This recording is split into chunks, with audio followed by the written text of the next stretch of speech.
Today, we've got something really special. I'm sitting down with two-time Grammy nominee Blessing Offor to talk about his brand new album, Real. You don't want to miss this conversation because Kingdom Builder starts right now. Hey, what's up, guys? This is Bodie. This is Shanae. Hey, this is Jamie McDonald. What's up? I'm Laverdier. What's up, y'all? This is Seth Schleter. Hey, what's up, family? This is Jeremy Rosado, and you are tuned in to Kingdom Builder. Listen, I am so excited for what God's doing in this season. You can check out Kingdom Builder if you're listening or watching. It's an honor to be here, to be a part of this. Keep checking my family out and check me out wherever you listen to music. Give up, here you come. There's something about the way you move, something about the way you feel. Welcome everyone to Kingdom Builder. I'm Mike Laxton, and today I'm so honored to be joined by an incredibly talented artist whose voice and message have been touching hearts around the world. He's a two-time Grammy nominee, a man of deep faith, and a storyteller whose songs remind us of hope, even in life's hardest moments.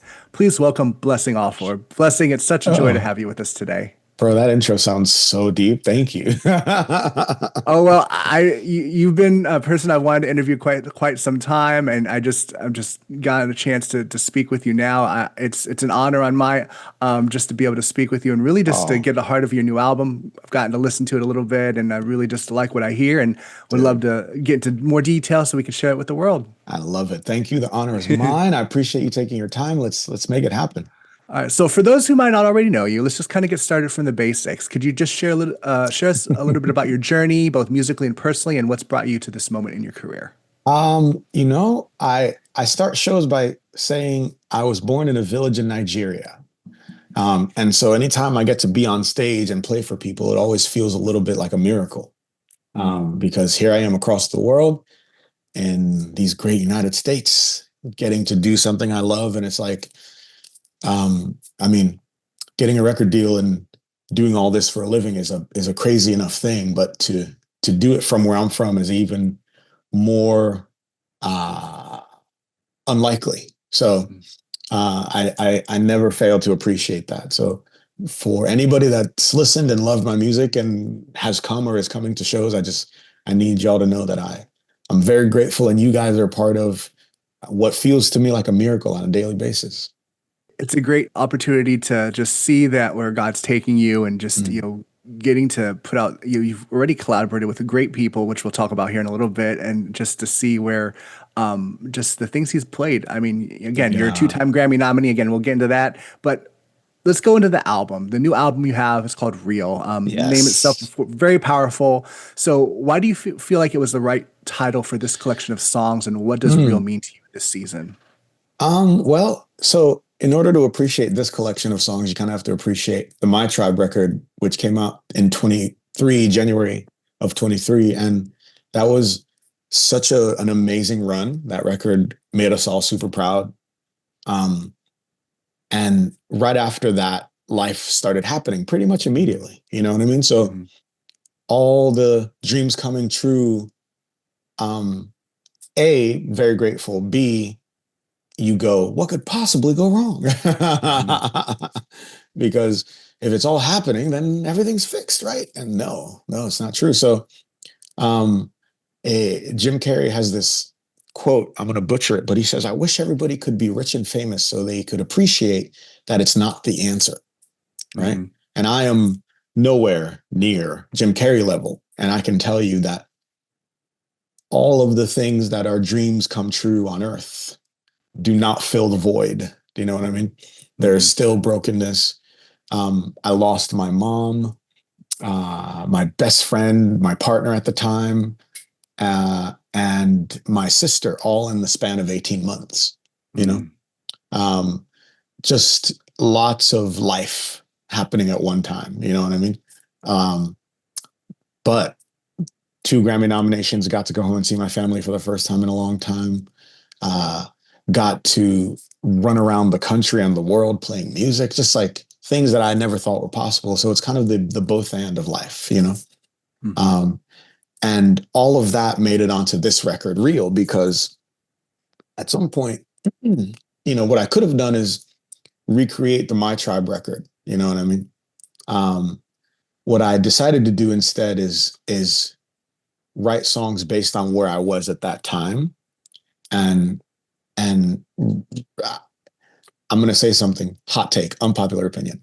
I think sometimes as Christians, we think all we can do is worship. Mm. And I always think if I'm like being a Christian doesn't exempt you from heartbreak and falling in love and doing all the things quote unquote normal people do. And if we could say to the world that being a Christian doesn't separate us from the world, but in fact, it's just that we have a greater sense of hope and we have answers, we have a faith, we have a because. Do you know what I mean? So I think the more we, I hope I say this right, the more we try to act and behave as though we are holier than thou, the less effective the message is, right? And I'm not saying there's anything wrong with worship or anything like that, but I am saying that like I wanted to make a record with love songs on it. And I've always wanted to do that because I didn't grow up wanting to be a worship leader. And I've never understood why Christians are only allowed to vertically worship. You know what I mean? I'm like, because when your kids go through heartbreak, guess what? They go listen to Justin Bieber and or they go listen to Daniel Caesar, or they go listen to Name the Artist, right? And that collection of music and art is going to give them a message and a because that probably doesn't line up with what we want it to line up with, right? But if a Christian can make the same music and is allowed to make the same music in the industry, then at least you know those songs will line up correctly, if that makes sense. So I was like, you know what, guys, let's be real. Let's be open about things that hurt. Let's be open about success. Let's be open about how that's not always the answer. Let's be open about love and how beautiful love is. And God made love, right? So it's like, why are we so other in our thinking? Let's just be normal people, right? So real is the answer to how is a Christian supposed to live? Or if you think about it, I say to people, that casual question of how are you?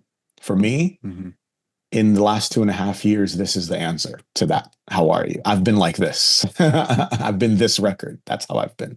Wow. Yeah. I mean, that completely, I could definitely resonate with that. Yeah. And you mentioned, you think about our relationship with God, we have that vertical relationship, love God. But the second part of that, Jesus says, well, it's, what are the greatest two commandments? Love God, love others, love people. Yeah. So, this album is about loving people. That's what I'm picking up from it. Like you're loving others, we could worship God all day long, but if we don't love others, we're not, what are we doing? We're not doing our job. Exactly. Yeah. So, I mean, let's look a little bit about some of the singles on the album. You had the single "The Morning." It carries a very hopeful message about new beginnings and after hard times, which you did talk about.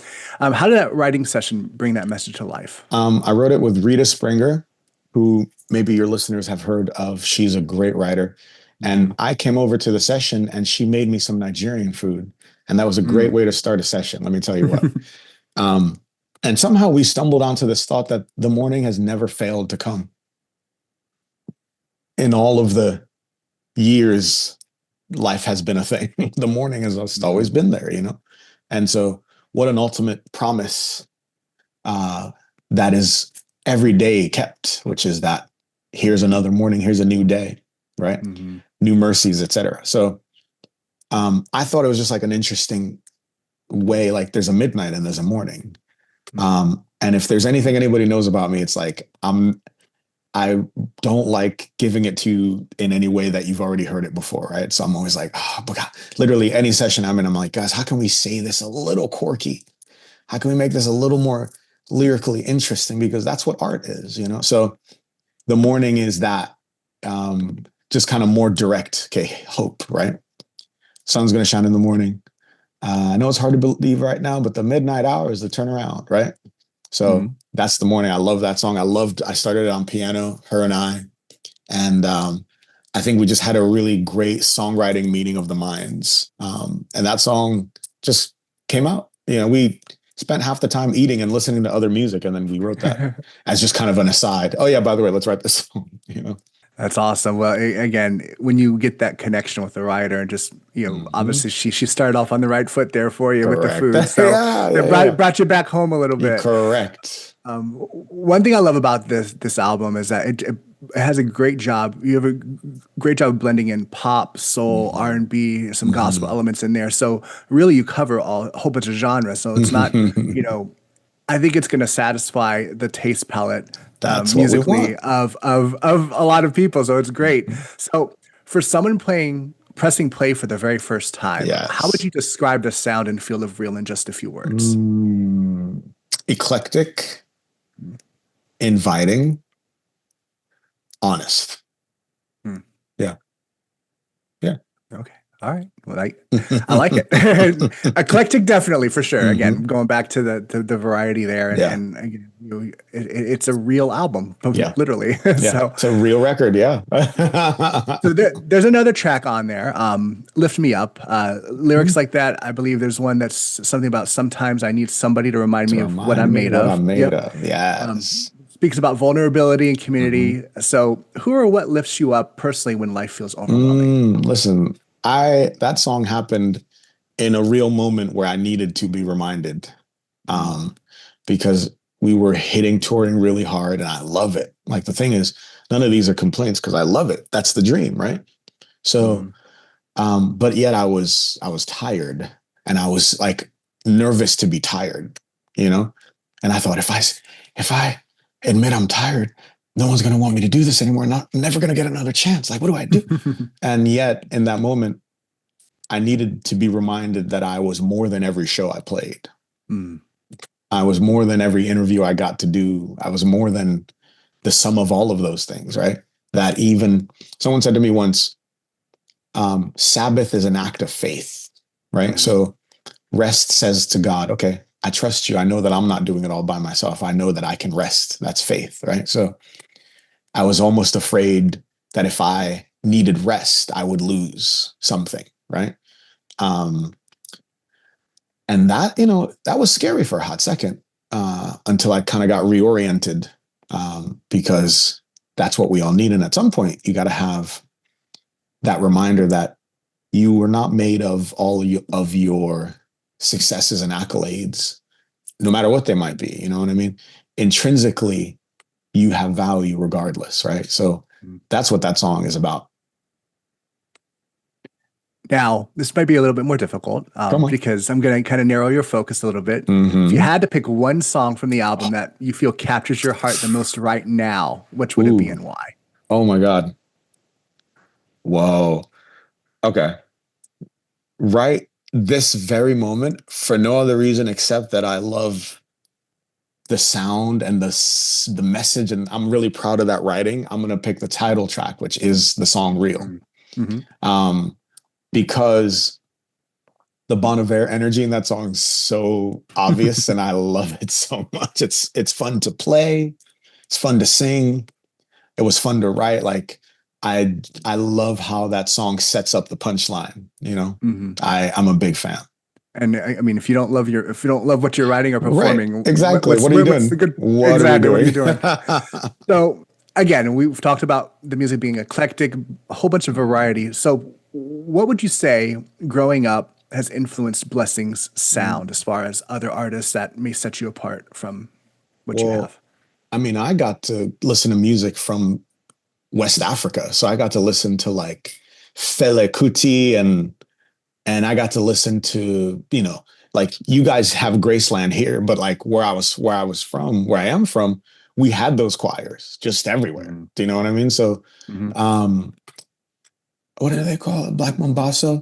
The choir from South Africa that did that record with Paul Simon for some reason. Okay. I haven't had enough coffee. Sounds about right. Yeah. So good, right? So I had all that coming here. My uncle would always play like Nigerian folk music. You know what I mean? So I had all those rhythms. And then I got here and I got to listen to the Beatles and Earth, Wind and Fire and Marvin Gaye and Stevie and Lionel and Michael and, Bruno Mars and everything. So it's like, I didn't grow up wanting, thinking I was going to be in Christian music or a worship leader. In fact, I always tell people I'm really bad at leading worship just because I don't sing the melody the same twice. You know what I mean?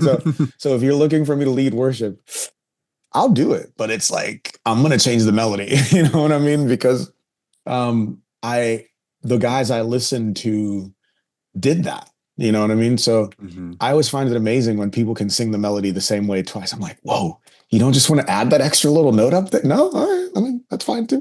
So I think specifically when I started working with Capital, I said something like, guys, like, I need you to be aware you are not dealing with a guy that wants to be the next big, massive worship leader. I really just want to make music for my Brooklyn friends because I lived in New York for a time, right?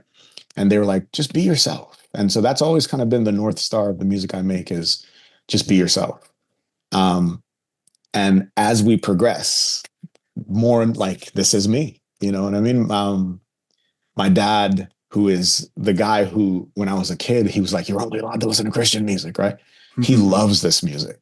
And that's huge for me because he brooks no dissent when it comes to things that are like, quote unquote, ungodly or inappropriate or whatever the case is. And he will call me and go, Blessing, these songs are amazing. And I'm like, Dad, they don't even say Jesus in them. He goes, yeah, but I can hear him in everywhere. And I was like, yes, like he gets it. You know what I mean? It's not about not saying Jesus. It's about using other language that might invite more people in. Do you know what I mean? So that is it. It captures the audience because if you hear it on the street, if you hear it just in your random Spotify playlist or whatever, or even on the radio, it's like, oh, what is this? And then of course it draws people in, and it's like, well, now you're hearing a song after song. I mean, my own introduction to Christian music had to do with a song on the radio. Michael W. Smith, Place in This World. Exactly. That was on the radio, but it's not explicitly Christian. Correct. Yeah. But then it introduces you to the Christian market. And then you get to go to Chris Tomlin. Right. Exactly. So it's like, that's 20 plus years old at this point, but it's still, we need music like that just as much as we need the worship music. Because it's all, you're all using the gifts that God's given you, but you're all doing hands it on deck, for a different purpose. Exactly. Yeah. So as kind of like a takeaway, how would you hope that Real not only entertains, but also speaks to the deeper needs of the audience? I always figure if it's something I need, maybe someone else needs it. I always think back to the song Crying Out Loud that I wrote for my mom. My mom got to see some of this happen, and I was very grateful for that. And I got to spend a month with her in Nigeria early 2024, and I was very grateful for that. And so much. And being honest and vulnerable is really terrifying just as a practice, you know what I mean? And yet there's really no way to be in relationship without that. So for me, once you run Real up and down, 16 songs, 53 minutes, have fun. I hope you walk away feeling like you got a glimpse at an imperfect vessel trying very hard to communicate honestly what that looks like, right? The ups and downs, high points and low points of what that looks like. And more importantly, that yet there is a hope underneath all that, right? So this all, I didn't wake up like, oh, this is what I think is, I've gone through being like a starving artist and having to talk myself up. I've gone through thinking maybe ego was a thing, or thinking maybe, man, I can't wait till I get so many things I said I couldn't wait for have happened. And yet here we are, and still human, still imperfect, still your heart goes and wants the next thing, right? So it's like, after you listen to this record, my favorite thing someone said to me was, if you're not happy right where you are, you'll never be happy. And so there's a you have to be happy right where you are kind of nature to this music that I hope at the end of that record, you walk away going, okay, there's no conclusion. It's not like I'm telling you everything is perfect, but I am telling you that here's what's bad, here's what's hard, and yet here's a hope. And we're always kind of in the middle of all that, And hope, that's, like you said earlier, hope is what kind of drives what we're doing anyway. So that it's that hope, that faith, that those answers, those questions, that why are we here? And you know, great record you've put together. And before we conclude today, I did have one kind of fun question Absolutely. just to throw out there is, if you could sit down and write a song with any artist, past or present, who would it be, and what kind of song would you want to write together? John Lennon. Ooh. Okay. I would want to and this is a life goal, I want to write a song that everyone can sing at each other. That is so, and I try to do this even now, that is so true and universal that it hits all the hearts that need it. Do you know what I mean? And Imagine is an amazing song. Not quite like, my ideology per se, but it's funny when people sing Imagine, they don't actually know what they're singing. You know what I mean? Like, John Lennon did this interview where he's like, Imagine is the Communist Manifesto. Right? But he said, I just put a little honey in it. Right? So if you ever want to get shocked, read the lyrics. Right? It's an impressively subversive song. And it doesn't, like, music is so powerful that you will sing Imagine and not even give it a second thought because the melody is so perfect, right? And so that is, when I heard that interview, when I read that interview, I thought music is that powerful. It'll make you sing things you don't believe, right? And so we can use music to make people sing things they wouldn't normally say. And so, like, I would love to write a song with John Lennon and write the song that says things people wouldn't say to each other on a daily basis. You know what I mean?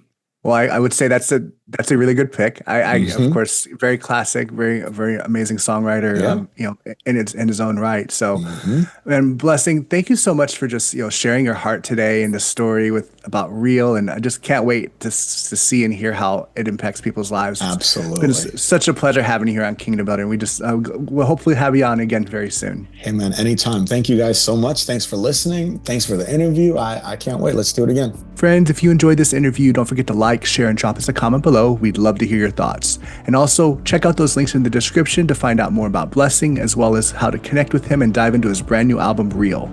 And until next time, this is Mike Laxton, reminding you to keep Christ first in your lives, and everything else will fall into place.